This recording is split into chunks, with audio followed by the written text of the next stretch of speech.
Stop everything you're doing right now. What you are about here will either transform your life forever or leave you haunted, wondering what could have happened if you had truly listened. This is not another speech about struggle and hope. This is a blueprint for liberation, a message forged in the fire of battle, delivered by a man who has stared empire in the face and refused to bow. My name is Ibrahim Traore, speaking to you from the heart of Burkina Faso. But understand this, my voice carries far beyond these borders. My words bear the weight of an awakening continent, a continent that refuses to die quietly, a continent that refuses to forget who it truly is. I have seen governments collapse. I have seen how oppression is manufactured, polished, and exported like a product. I have watched ordinary men and women, people written off as powerless, rise and become unstoppable forces of change. And today, I speak to you, my brothers and sisters in Black America. Let me ask you one question, and let it haunt you. What if I told you that everything you've been taught about your history, your limitations, and your place in this world was never truth, but deliberate design? A construction meant to keep you kneeling while others feast on the fruits of your genius? I do not speak to you as a distant observer. I speak to you as family. I recognize the fire in your eyes, the same fire I see in every African who finally says, enough. It is the same fire that burns in me, the same fire that refuses to be smothered by centuries of humiliation. You may wonder what gives me the authority to speak with such boldness. Let me tell you, I have seen their meetings, their boardrooms, their secret plans. I have watched how they treat entire populations like pawns on a chessboard. I have seen them ignite wars, strangle economies, and topple leaders, all while smiling in front of cameras and preaching democracy. But more importantly, I have seen something else, something they fear, more than nuclear weapons or financial sanctions. I have seen what happens when people who were told they are nothing suddenly remember they are everything. Your pain and ours wear different costumes.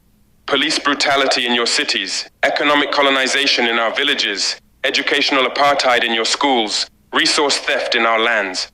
But make no mistake, all of it flows from the same poison source. This system, this global machine of oppression, was designed not just to break our bodies, but to erase our memory, to sever the bond between Africans in the motherland and Africans in the diaspora. And yet here we are, unbroken, unbowed, still creating, still resisting, still breathing. That persistence terrifies them more than anything else. Now hear me clearly. The greatest weapon they ever used against us was not the whip, not the gun, not even the endless poverty traps they call economic policies. No. The greatest weapon was division, convincing us that we are separate, unconnected, and powerless without their approval. I come to you with no arrogance, no condescension, only raw truth spoken in love. I have studied their strategies. I have seen how they exploit, manipulate, and divide. They perfected the art of teaching the oppressed to love their chains, to beg for crumbs at the tables we built with our own hands. But I am here to shatter that illusion. You are not beggars. You never were. You are the children of builders whose architectural marvels still stand while their empires crumble. You are the descendants of warriors whose strategies reshaped entire continents. You are thinkers and philosophers whose ideas shaped civilizations long before Europe discovered literacy. You are inventors, scientists, doctors, mathematicians whose genius they looted, renamed, and claimed as their own. You are the people who gave birth to civilization itself, when others were still learning to make fire. Your history is not just a chapter in the world's story. It is the foundation upon which the world stands. We have watched you march in Birmingham with such dignity that it shook segregation to its core. We saw you boycott buses in Montgomery, turning a simple act of resistance into an economic earthquake that brought a system to its knees. We heard your voices rise from Selma to Ferguson, from Watts to Baltimore, each cry echoing across oceans and inspiring movements from Soweto to Sao Paulo, from London to Lagos. When they denied you education, you built universities. When they locked you out of their businesses, you created your own. When they barred you from worship, you built churches of your own. When they tried to scatter you to the winds, you formed communities stronger than steel. You are not broken people. You are an unbreakable people. You literally built nations from nothing, took scraps, and created empires of culture that now influence every corner of the globe. They gave you pain, and you transformed it into jazz that moves souls across all racial lines. They gave you limitation, and you created blues that speak to universal human experience. They gave you exclusion, and you built hip-hop that became the most influential cultural force of the modern era. They gave you broken communities, and you created movements that changed laws, shifted consciousness, and inspired oppressed people worldwide to stand up and demand their dignity.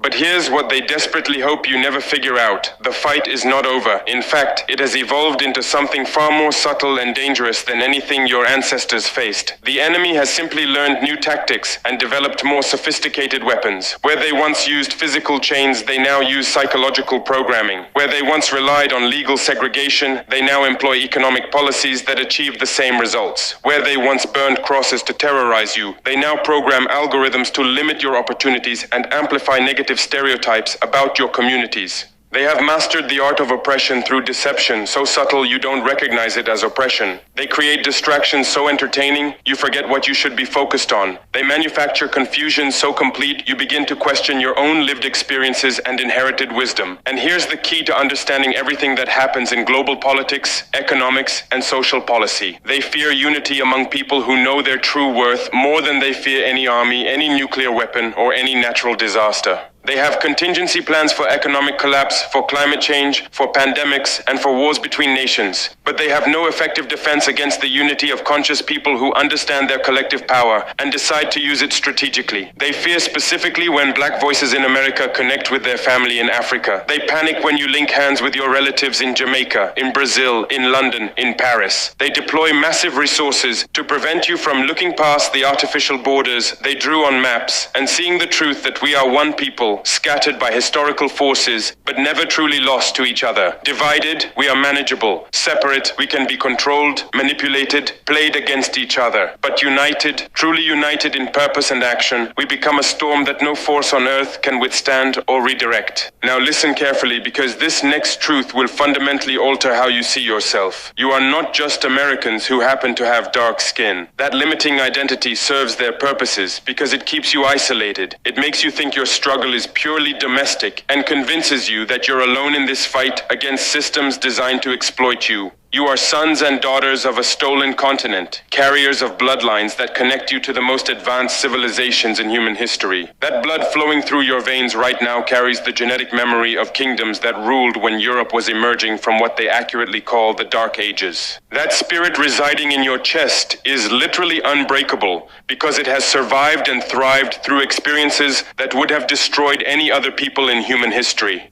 Never, and I cannot emphasize this strongly enough, never allow anyone to reduce you to statistics on their research reports, to stereotypes in their media representations, to silence in their decision-making processes. You were not born to merely survive the systems they created to limit you. Survival was never the ultimate goal. You were born to lead transformations, to build institutions that reflect your values, to reclaim not only what was taken from you personally, but what was stolen from your children and all the generations yet to come. The time has arrived. Not next year, not after another election, not when conditions improve. The time is now to remember who you truly are, not the sanitized versions they taught in schools designed for compliance, not the limited history written by outsiders, but what your ancestors whispered on slave ships, what your grandparents preserved in songs, stories, and sayings, what your heart has always known despite centuries of psychological warfare. We in Africa, yes, your Africa, are not waiting to be rescued. That lie of a helpless continent dependent on charity was crafted to justify theft while making thieves feel virtuous. We are rising economically, technologically, politically, and culturally, but we do not intend to walk this road alone. Our struggle and yours are not separate. They are the same fight against the same global system, and that fight can only be won through coordinated action. This is not charity, not pity, not aid with strings. It is unity, rooted in shared blood, shared history, and shared destiny. We call you not as allies in abstraction, but as family reclaiming inheritance. There is land here, fertile and waiting. There is work here, meaningful and wealth building. There is a future here, where your children need not beg for dignity, where their names, hair, and skin are sources of pride, not rejection. Most of all, there is healing here. Deep generational healing from wounds carved into DNA. Come not as tourists or saviors. Come as builders planting forests for your great-grandchildren, as family bringing skills, resources, and vision for collective liberation. Think beyond passports and borders. Think in terms of legacy. What will you leave for those yet unborn? A world where their intelligence is assumed, their beauty celebrated, their potential limitless.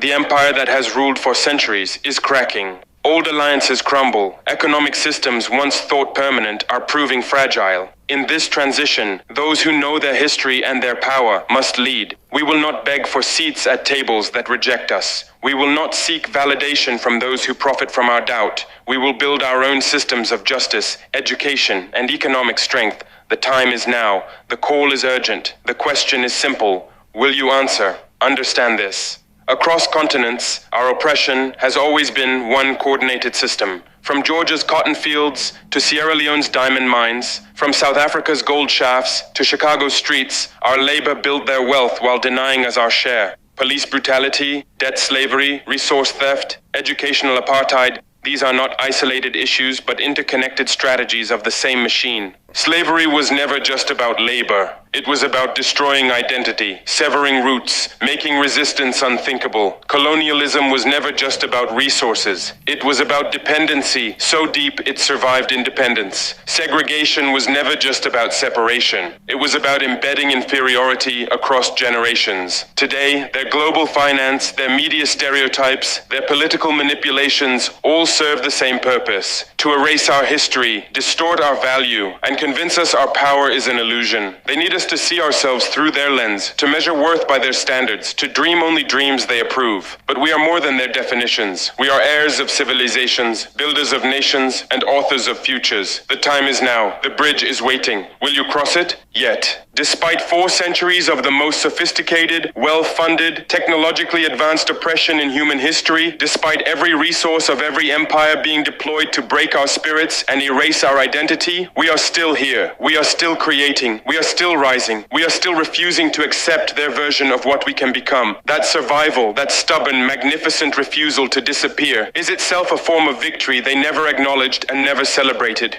Because acknowledging it would mean admitting that their entire system failed to achieve its ultimate goal.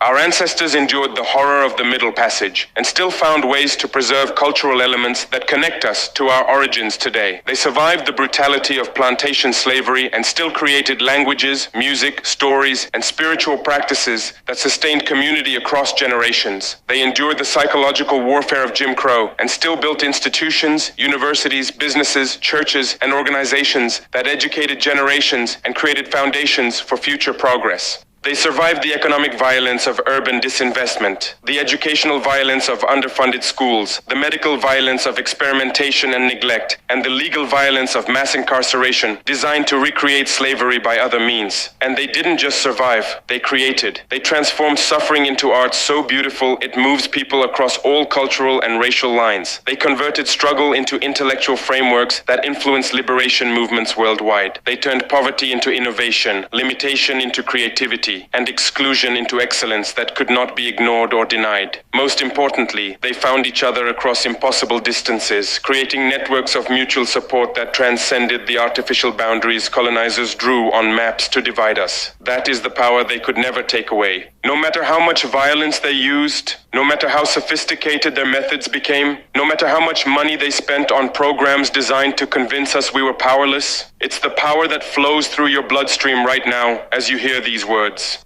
It's the power that connects you instantly and intimately to people you've never met who share your experiences across continents and cultures. There is a connection so deep it transcends spoken language. Between a black child born in Detroit and one born in Dar. Between a young woman organizing for justice in Atlanta and one fighting for dignity in Accra. Between a teacher struggling with underfunded schools in Chicago and a farmer fighting for land rights in Burkina Faso. Between an entrepreneur building businesses in Brooklyn and an innovator creating solutions in Nairobi. Even when we speak different languages, practice different religions, salute different flags, our stories are intertwined like DNA strands. We carry the same genetic memory of resistance.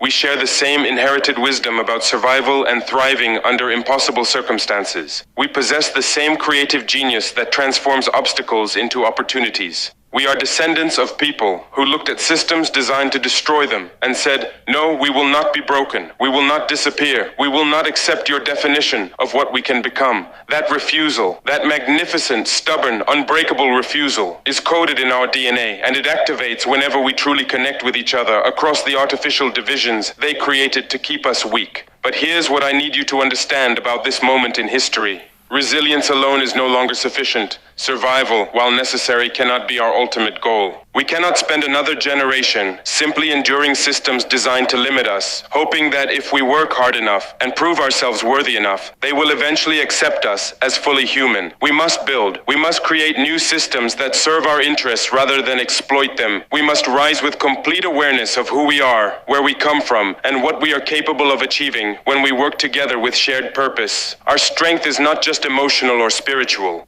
Though those dimensions are crucial, our strength is intellectual. We have produced brilliance in every field of human knowledge. Our strength is cultural. Our art shapes global consciousness. Our strength is economic. Together we command trillions in resources and spending power. Our strength is political. We have the numbers and organization to shape policy. But above all, our strength is collective. When we act as one, across nationality, class, and ideology, we achieve what seemed impossible in isolation. The lies that divided us have served their purpose long enough. Africa is not separate from Black America. The Caribbean is not disconnected. Black Europeans are not facing a different struggle. We are one people, scattered by violence, but bound by destiny. Our enemies know this. That's why they invest so heavily in keeping us apart, convincing us our differences matter more than our unity. But the truth is clear. Our shared struggle is the foundation for the most powerful unity movement in human history. Their systems were global, coordinated, and relentless. Our response must be the same. We are not scattered seeds. We are roots of one magnificent tree. The deeper we connect, the stronger our branches, the more abundant our fruit, the greater the shade for generations to come. And let me be clear,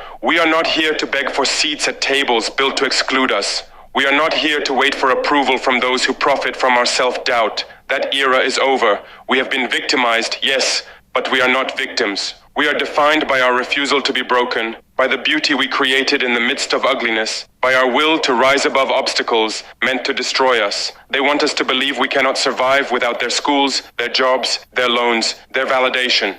That is the greatest lie in human history. Long before their systems existed, we were building civilizations that influenced the world, developing math and science, creating architecture that still stands, governing societies with law, healing the body and spirit, trading across continents, and raising children in communities of love and protection. That wisdom, that genius, was never destroyed. It still lives within us, suppressed, exploited, but never erased. What must change now is how we see ourselves. We must stop letting others define our intelligence, our worth, or our future. We are not broken people needing charity. We are builders, thinkers, healers, organizers, capable of creating systems that reflect our values and serve our interests. The hard truth is this: no one is coming to save us. Not governments, not philanthropists, not international organizations. The cavalry is not on the way. The people who will liberate us are us, united, strategic, and relentless. The power has always been in our hands. Now we must choose to use it. That means educating our children with truth, not propaganda. Controlling our resources instead of letting others drain them. Telling our own stories through our own media. Building systems of justice that deliver real justice. Creating schools that train leaders, not employees. Developing healthcare that heals body, mind, and spirit. And above all, refusing to be fooled by symbols of progress while the structures of domination remain intact. They celebrate our pain but dismiss our solutions. They praise our resilience as long as it ends in submission. They applaud our achievements as long as they don't threaten their control. But we will change that narrative. The world must see what Black power looks like when it is unapologetic, self-determined, and unstoppable. We must honor our ancestors, not by repeating their pain, but by completing the mission they began. They dreamed of real freedom, not just freedom from chains, but freedom to shape our own destiny. They dreamed of sovereignty, unity, and power. That dream is now our responsibility. Not to wait for, but to build with our own hands, our own resources, and our own coordination. We are not burdens. We are the builders of every society we've touched. We are not outsiders begging for inclusion. We are the original people whose labor and genius shaped civilization itself. Everything they claimed we could not do, we have already done under conditions meant to destroy us. Now we must go further. Not symbolic, but structural. Not individual, but collective. We must stop asking for seats at tables designed to exclude us, and instead build our own systems, our own institutions, our own networks. Because the truth is simple, we don't need them. We need each other. History shows the pattern clearly. Every time black people unite across continents, global powers move to sabotage that unity. They did it to Garvey. They did it to the Panthers. They did it to Lumumba, to Malcolm, to every leader who dared to connect Africa with its diaspora. They know what we often forget. Our greatest threat to their system is our global unity. They have fed us lies to keep us divided, telling Africans that African Americans are lost, telling African Americans that Africa is hopeless, convincing Caribbean and black Europeans that their struggles are isolated. But the truth is undeniable. We are one people, stronger together than we will ever be apart. When Black America rises, the world takes notice. Civil rights, black power, hip-hop, all reshaped global culture. Imagine that power multiplied by the resources and sovereignty of Africa, combined with the visibility and influence of the diaspora. That is not fantasy. It is the most realistic path to liberation, if we choose it. The system thrives on our division. Unity dismantles it. Unity builds new economies, protects our communities, and reshapes the rules of power. The world is shifting. Old empires are falling, and the question is simple. Will we remain scattered, or will we unite and lead? Africa holds the land, resources, and sovereignty. Black America holds the visibility, networks, and economic power. Together, it is not just reunion, it is revolution. But it begins with us, building real partnerships, investing in each other, showing solidarity in struggle, and tearing down the mental walls that kept us apart. We are not strangers. We are one people, and the world fears that unity because they know it cannot be stopped. The moment we decide disconnection is no longer acceptable, the tide of history turns. It's time. The bridge is waiting. Cross it.